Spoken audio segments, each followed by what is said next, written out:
vision of the school was to create the best arts high school in America, maybe in the world. We were successful. If we're going to be number one in this market, it's going to be with the staff that we have. Basically, if you have an inspired person that has the passion, give them the tools to be successful and get out of their way. Hello, my name is John Warner. I grew up camping here in the Francis Marion National Forest, hearing stories of an American Revolutionary War commander, Francis Marion, who earned the nickname the Swamp Fox. He never had more than a ragtag group of guys, and he faced one of the best trained, best equipped militaries on the planet. But he had three assets that he used brilliantly. The first was he pursued his passion. This was his home and his men's home, and they were fighting for their home. Because he knew the land and the people, he was incredibly intuitive, which allowed him to take daring and bold action. Yet he never lost the sense of accountability he had for what he was responsible for. He knew that he was a part of the thin line that separated him between the British Army and the freedom of the American colonies. These are lessons that entrepreneurs can learn from today. We're going to talk to three incredible people. We're going to begin with a school teacher, a lady who grew up knowing that she thinks differently. She's an out-of-the-box thinker who surrounded herself with other out-of-the-box thinkers. Yet she never lost a sense of accountability for the impact she was having on the lives of children. Her life has been spent balancing the creative tension between being an out-of-the-box thinker and being accountable for results. So let's go talk to Virginia Uldrick.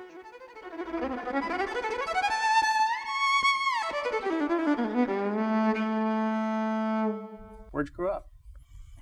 I was born in Greenville. I was a child of great discovery. I never wanted to be around children as much as I wanted to be around people who were talking about things I didn't understand, and I would listen. I listened to the Texaco opera on my little radio when I was 2.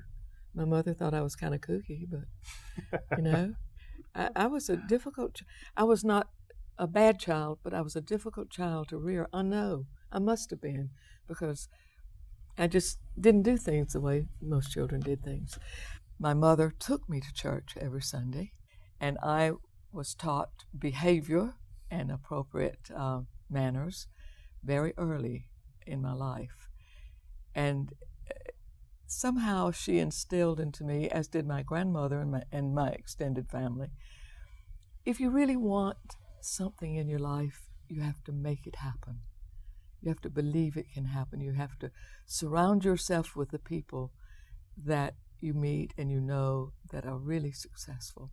And actually, I think that's what happened to me as I grew. Did you read a lot? Were you curious? Yes, I read a lot, and I listened to a lot of music. And yes, I was a discoverer. I had to go out and find out why water and dirt made mud, and get it on beautiful chairs that my mother had just purchased to put on a large front porch. I soon learned that you have consequences. And I think in those early years, accountability was very important to my mother, and she instilled that into me a great deal. From the earliest time of my life that I can remember, I wanted to be a performer, a singer, and I wanted to act. And I went to Furman and had great teachers there, people who took a great deal of interest in me. My mother called me in one day and she said, "Virginia, what are you going to do for a real vocation?" And I said, "I'm going to sing opera and I'm going to act." I was sort of coy about this at that time. And she said, "What if nobody likes your voice? What if nobody likes the way you act? What if you can't be a good actress?" And I said, "Well, my teacher says I have talent and I work very hard, you know that." She said, "Tell you what, why don't you drop out of school?" I was a junior in college. "Why don't you drop out, get your job, and when you can decide what you're going to do with your life, you can go back to school and pay for it yourself." I went directly to the school the next morning and went to the counselor and got terribly, deeply involved in music education. I went directly after I graduated, did my senior recital in voice, went directly to Chautauqua to sing in the opera. And I had a phone call, had not applied for a job. I had a phone call from the superintendent in Greenwood. I went to interview when I came back from Chautauqua, and I received the position as music teacher and consultant for elementary and middle schools. While I was there, I had a call from a principal at an elementary, middle school, junior high school, and he said, "I have an opening. I'd like you to interview." And I said, "I'm moving to Greenville. Where are you located?" He said, "I'm in Greenville." And I landed that job. I walked into the classroom, and all these children were sitting around me, and they were listening to what I had to say, and something magical happened inside. I knew the classroom would be my stage. I get very emotional about that, and it has been my stage for the remainder of my life. You think that's important for people that do big things, that they're passionate about what they do? How important it is. I'm terribly out of the box in everything I do. My whole life is out of the box. But I go by rigid values and integrity. I'm not out of the box with that. And I'm a very accountable person. I'm very entrepreneurial, very much so. And people often do not understand why I do what I do and how I do what I do. And that's not good, bad, or indifferent. It's just they don't understand me.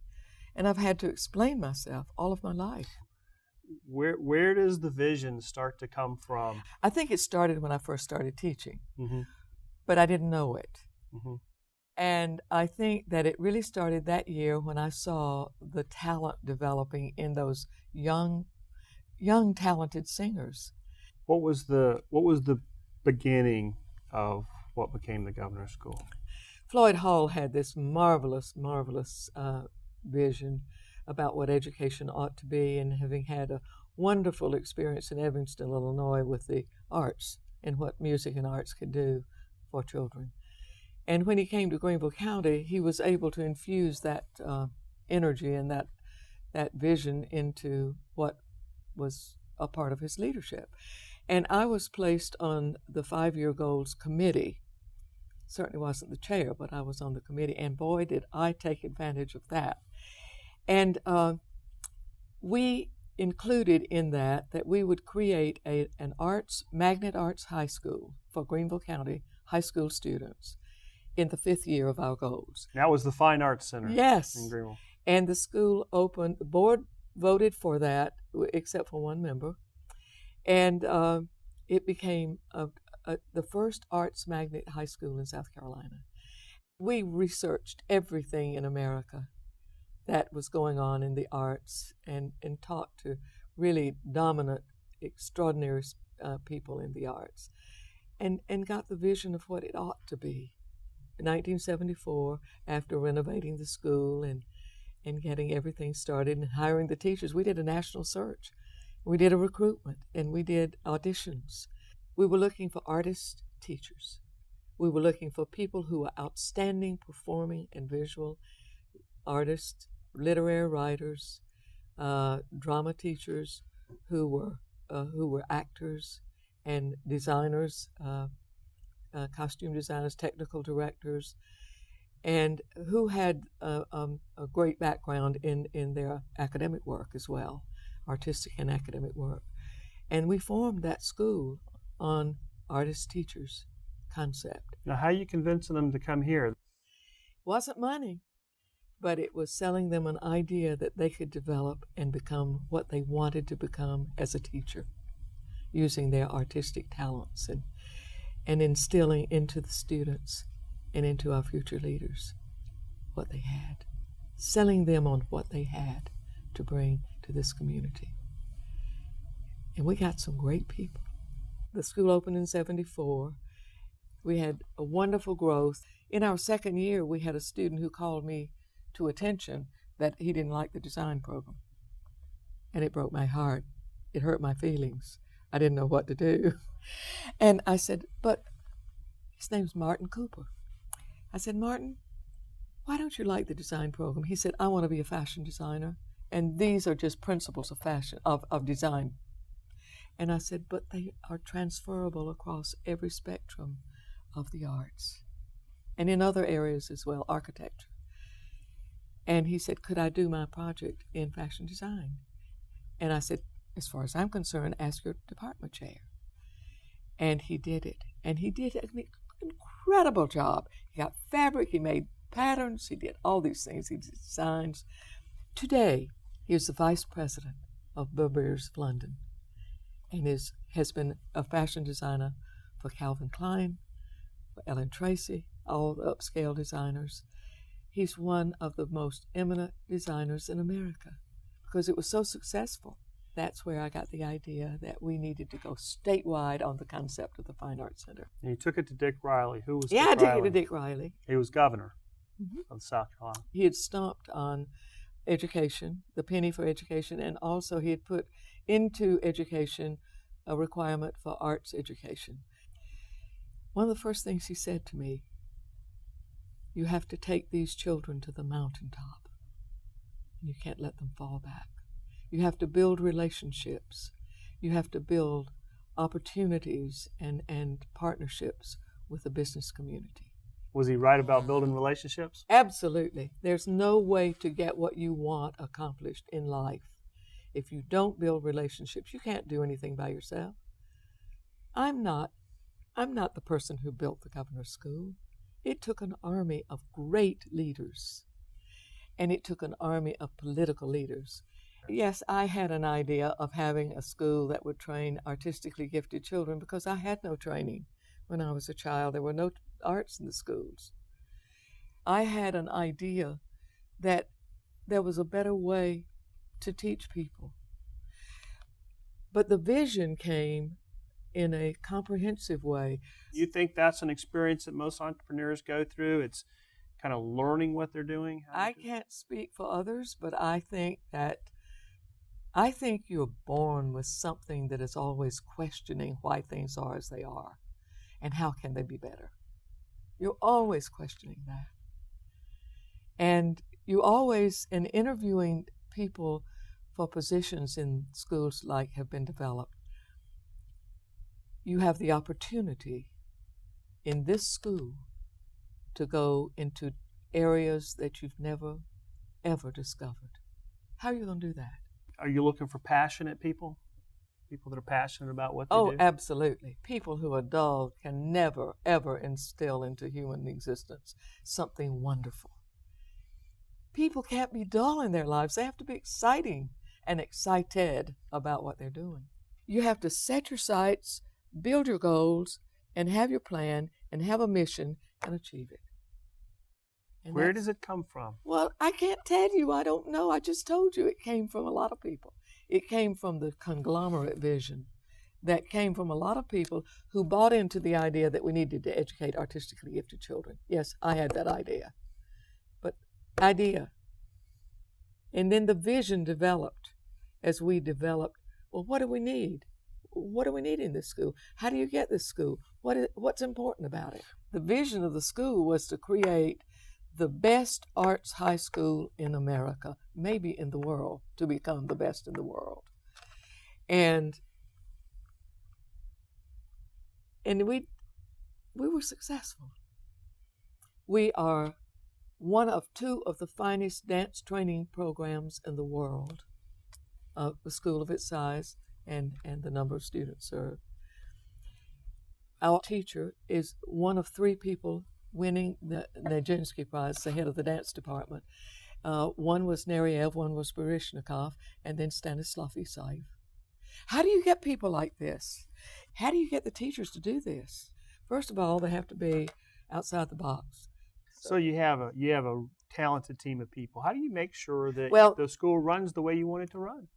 First of all, now you just told me that you've got a bunch of people that are thinking out of the box. Absolutely. But somehow you got to make sure this. But you take what they think out of the box and make it fit into what is required. Oh, now how do you do that? Not easily. Not easily. But you trust. There has to be major trust between the president and the dean and the faculty and the staff and the board. Major trust. So how do you get that trust? Now, you've hired a dance teacher who one of few people that won an award Baryshnikov won. You going to tell that person how to teach dance? Absolutely not. He's going to tell me how to teach it. Okay, so how do you? I'm going to give him the rules of the agency and the state, and we have to live within those rules. I will make it possible for you to do what you do at the best level that you do what you do. You tell me what you want, and I'll tell you what you can have. And then we'll try to get the wants, but we have to have what we have to have first. Yes, it's frustrating for people who aren't accustomed to doing that, because when you're in a public arena, generally, you go by these rules, and you never step outside the box. As long as you satisfy these rules, it's okay. Okay? But you learn from those people what they have to be successful, to give these children the best that is possible. And then you work hard with the private sector and the state to say, this is what we need. This is not what we want. This is what we need. And so you build your program that way, and you build trust with your legislature, and you build trust with your donors. And you also cannot build a donor unless you sit with that donor and you tell them what your vision is, and you tell them how they can help satisfy that vision, not for the president, not for the dean, not for the teachers, but for that child. That child doesn't know what his vision is yet, fully, but he knows, I want to be a dancer. I want to be a dancer. We have one. I want to be a fashion designer. I want to be a fashion designer. One of our early students in the summer was 2 years on Broadway in Phantom of the Opera's Christine. For people trying to, entrepreneurial, sitting here thinking about how they realize their vision, their dream. What have we left out? Often people think if you step outside the box, you're not accountable. It's even being more accountable because you still have to live by the rules and regulations. It's incredible to me what people don't do and what they have, how much they have, and what they don't ever develop. And this is what we instill in children at the Governor's School, in the Fine Arts Center, and in schools of that kind, in the Science and Math School. Tell me what you want to be, and I will show you the way. That's what a teacher has to be. That's what a leader has to do.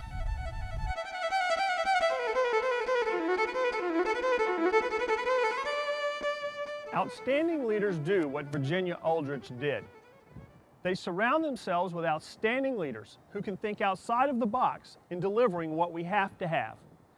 Virginia's intuition came from a lifetime of building this classroom as a stage, so students could learn to perform at the highest level. Francis Marion knew that he could only fight in places that maximized his strengths and capabilities and kept his opponents off balance. He knew how to pick those places because he'd grown up in the swamps and bogs of the South Carolina Lowcountry. Let's go talk to another entrepreneur, Ray Lattimore, and follow his journey of informed intuition to his market opportunity. Give us a little background of how you grew up and where you came from. I grew up here in Greenville, South Carolina, neighborhood Nickeltown. I remember growing up in Nickeltown, shooting marbles with my friends and playing a lot of basketball. Seemed like I've always been 6'2", and I went on to Wade Hampton High, where I excelled playing basketball and won basketball scholarships. First in my family to ever attend college on a scholarship because my parents could not afford it. Our father never was in our lives, really, and went off to college and got a college education. I was a starter in junior college, but when I went to the four-year school, I was not a starter. Kind of hurt my ego a little bit, kind of hurt my pride. Been a jock all my life. And during that period of time, I realized that, I wasn't going to make the NBA. if you're on the bench, you're not going to make the NBA. So I began to learn to read and write, and everything that I came in contact with, I read it. When I had an opportunity to write, I wrote, and it's just changed my life for the better. And probably 1981, 82, there was really no jobs available. And so I heard about a scholarship at Greenville Technical College for minority students to take computer technology classes. And I picked up a degree in computer technology. With that degree in computer technology, I was able to secure a job from Metropolitan Life Insurance Company here in Greenville as a systems analyst. And with that job, it afforded me the opportunity to travel all over the country, working with strategic marketing teams and major corporations, and ended up moving to New York City. And while I was in New York City, I decided that, I think I want to try my own business at some point in time. Where'd that bug come from? I mean, a lot of people work for MetLife, probably still working for big company. Mm-hmm. It actually started when I was maybe 5 or 6 years of age. Mm-hmm. I used to go around and sell little drink bottles and mow people lawns and stuff when I was 9 or 10. And for some reason, I knew that I wanted to be in business. So when I attended college, my major was going to be business and accounting and finance and things of this nature. I never thought about history or psychology or any of that. It was strictly going to be business. So when I went to work for MetLife with my business degree and my computer technology degree from Greenville Tech, I was well equipped for the workforce. Worked there for 5-10 years, and then I got on a strategic marketing team, and that's when I began to travel all over the country. And while I was in New York, we was working with the top advertising agencies in the world in Young and Rubicon and on 1 Madison Avenue. And I felt, dealing in New York City, if I can do it in New York City, surely I can do it in Greenville, South Carolina. My family and my background was very poor. So one of the things that I always had in the back of my mind that I need to create wealth so I can help the least of these. And I thought about it. The fastest and best way to create wealth is through entrepreneurship. Once I had graduated from Greenville Tech, before I started all the traveling, I used to teach here in the evening as an adjunct faculty member. And what I saw at that particular point in time was bright, intelligent students, whether they were coming back to change careers or just coming out of high school, was bright, intelligent student didn't know how to get a job. They didn't know how to write a resume. They didn't know how to write a cover letter. They didn't know how to interview. They didn't know how to dress. They just didn't know how to get a job. And once they got the job, they didn't know how to keep the job. This is a process that they don't teach you in the public school system. This is a process they don't teach you in college. So I thought of a way, how can we bridge the gap? And the way to bridge the gap was to set up a company called Marketplace Services. So what I did, I went to the bookstore and I bought several books on interviewing and screening process. And everybody has a top 100 questions that they ask you during the interviewing process. And I got that and I studied that. And I really prepared a canned answer, actually, for each one of these questions. But I knew exactly what the interviewer was going to ask me. And that's how I prepared. And that's the way I began to teach people how to do that. So you've been in a big company, Metropolitan Life, and you've been in New York working with Young and Rubicon. Right. It's a little bit different on your own, isn't it? It's totally different. I started researching. I said, if they're going to hire the people that I groom, maybe I need to get compensated for that. So I figured that piece out, and I quickly figured out that it was a staffing company. I had to have a payroll system. I had to have insurance. I had to have an office. I had to have staff. I had to have computers and things of this nature. And at that particular point in time, I met a gentleman by the name of Walter Martin. And Walter Martin was a personnel manager down at W.W. Granger. He came up to me. He said, "You must be new. I've never seen you before." I said, "How can you tell?" He said, "You look like a deer in the headlights." And I said, "Yep, I'm new." He said, "What do you do?" I said, "Well, I just started a staffing agency." And about 3 weeks later, he called me. He said, "I need 4 employees." So he called me back the next day. He said, "Well, how much are you going to pay these employees?" I said, I think I'm going to pay him $8 an hour. He said, no, pay him $9 an hour. I said, $9 an hour? Okay. How much you going to bill me? I said, $12 an hour. He said, no, bill me $14 an hour. I said, okay, thank you very much. Well, Walter Martin knew I didn't know what I was doing. He knew. And Walter Martin was an angel sent to me from up above. He coached me through the process. I didn't know what my margins were. I didn't know if I was making money or losing money. I knew I was losing because I didn't have any business, but now I got some business and I'm making money. So at $100 per employee per week for about 18 employees, well, that's $7,200 a month. My rent was $325 a month. I had salary. I said, you know what? I think I can do this business. I think I can really do this business. I say, the way you do this business is based on volume. So I need to go out to these major corporations and get business to sell our services. And it's an interesting story because what started off as a little boy in Nickeltown playing basketball and sports and learning how to win and learning how to lose was very critical to what we do today. All along, being the first in the family to ever attend college, knowing that you want to be in business, and to pick up a computer technology degree in 1982 when the IBM PC came out in 1980, that's cutting-edge technology. That's what is the driving force behind our business today is technology. And also to work in Chicago and New York and San Francisco and places like that with major corporations, big corporations. Well, that's our target focus today. Tell me a little bit about the employees you hired in your business and who they were and how you found them and how you went about assessing who to bring on board with you. Okay. Well, you know what? That's a learning curve. Another one of those learning experiences. You're going to learn for the rest of your life. That's a learning curve, without a doubt. I mean, when we first started the business, first 2 or 3 years, we had tremendous turnover. What I quickly found out that entrepreneurs are lousy managers.